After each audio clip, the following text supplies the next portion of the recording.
हां विश्वास. आताही राज्याचे उपमुख्यमंत्री अजित पवार यांचं अपघाती निधन झालेलं आहे. काय आहेत आपल्या आठवणी? विश्वास बसत नाही आहे की अजितदादा, महाराष्ट्राचे दादा हे आपल्यातून निघून गेले. जेव्हा सकाळी न्यूज आली की प्लेन क्रॅश झाला तेव्हा मनात सगळ्यांनी प्रार्थना केली की त्या प्लेनमध्ये अजितदादा नसावे किंवा उपचारासाठी हॉस्पिटलमध्ये. पण मग काही क्षणानंतर न्यूज आली की दादा त्या क्रॅशमध्ये गेले आणि अंगावर असा शहारा येतो. कारण का एवढे जवळचे संबंध. मला एक लहान बहीण म्हणून नेहमी ते बघायचे. कौटुंबिक नातं होतं. 2 महिन्यापूर्वीच मी माझी बहीण त्यांना आमंत्रण द्यायला गेलेलो माझ्या भाचीच्या लग्नासाठी आणि नेहमी काय गं प्रणिती असं म्हणायचे. मी जेव्हा फोन करायची डिकले म्हणून त्यांचे PA असायचे, दादांशी बोलायचे, डायरेक्ट दादा बोलायचे. माझ्या मतदारसंघासाठी दादांनी खास निधी पण दिलेली. अजून त्याची कामं आपल्याला होताना दिसत आहेत. मी MLA होती, आमदार होती तेव्हा पण दादा बोलून त्यांना अभिमान वाटला जेव्हा मी पहिल्यांदा निवडून आली आणि नेहमी मला गाईड करायचे की हे असं ते असं.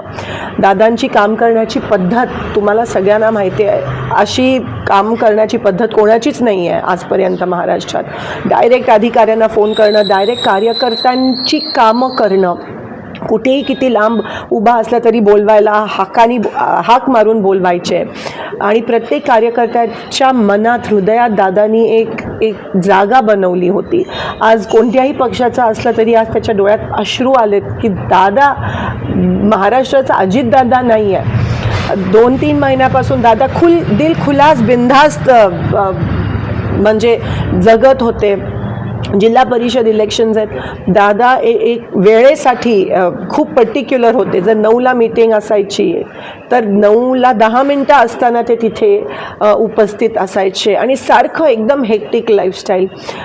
ते ज्या विमानातून गेले आज त्यांचा तो क्रॅश झाला आणि ते पण बारामतीमध्ये स्वतःच्या गावात क्रॅश होणं, ह्याच्यापेक्षा धक्कादायक काय न्यूज असू शकते. ते विमान त्याच विमानातून ते सोलापूरला अनेकदा आले. ते त्यांचं नेहमीचं सॉलिड विमान होतं VSR. विमान क्रॅश होणं हे खूप शॉकिंग आहे. चॉपर तरी मी समजू शकते पण विमान लँडिंगच्या वेळेस क्रॅश होणं नेमकं काय झालं हे कोणालाच माहीत नाही आहे आणि दादा आज आपल्यात नाही आहेत.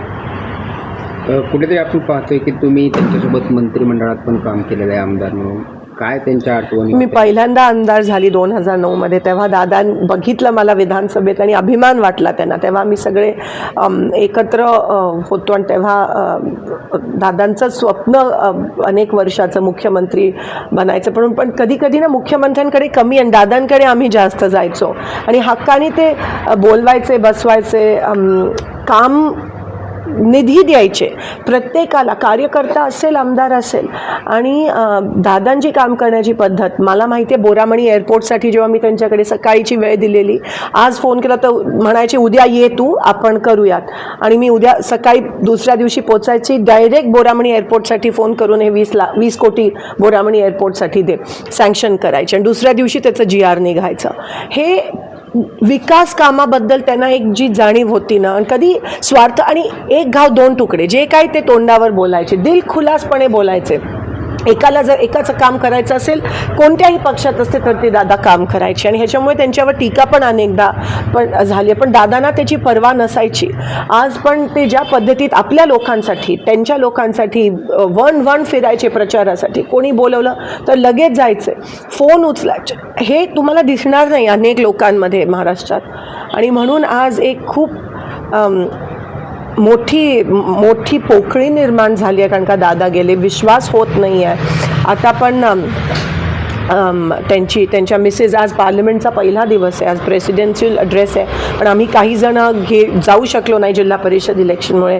तिथून त्या निघाल्यात आणि पवारसाहेब पण मला असं वाटतं तिथून दिल्लीवरून निघाले. सुप्रियाताई आहेत आणि पुण्यात लँड होऊन मग बारामतीला बाय रोड येणार कारण का बारामती एअरस्पेस बंद आहे. पण मला विश्वास होत नाही. आणि ते त्यांचं विमान म्हणजे जे आपण म्हणतो की ट्विन इंजिन असायला पाहिजे सॉलिड, ते त्या बाबतीत पर्टिक्युलर होते. आणि क्रॅश होणं बारामतीत स्वतःच्या गावात खूप मोठा लॉस महाराष्ट्राचा. मी हिंदी दिलं